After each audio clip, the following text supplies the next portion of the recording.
श्रीरामपूर शहरातून एक धक्कादायक आणि संतापजनक घटना समोर आली आहे। आरडीपान छत्रपती शिवाजी महाराज चौक येथे गुन्हेगारी प्रवृत्तीच्या अज्जू कटर नावाच्या तरुणावर अज्ञात हल्लेखोरांनी जीवघेणा हल्ला केल्याची घटना घडली आहे। मिळालेल्या प्राथमिक माहितीनुसार वार्ड क्रमांक 2 मधील नवी दिल्ली भागात राहणाऱ्या या तरुणावर आक्षेपार्ह भाषेत रील बनवण्याच्या कारणावरून हल्ला करण्यात आल्याची शक्यता व्यक्त केली जात आहे।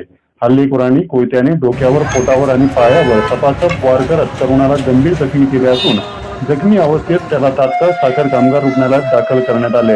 मात्र प्रकृती गंभीर असल्यामुळे पुढील उपचारासाठी लोणी येथील प्रवरा रुग्णालयात हलवण्यात आले असे।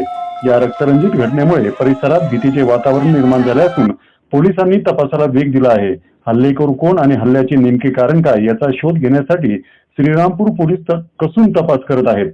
अधिक माहितीसाठी पाहत राहा भीमप्रहार न्यूज मराठी। बातम्या पाहण्यासाठी भीमप्रहार न्यूज मराठी चॅनेलला सबस्क्राइब करा, व्हिडिओला लाईक आणि शेअर करा।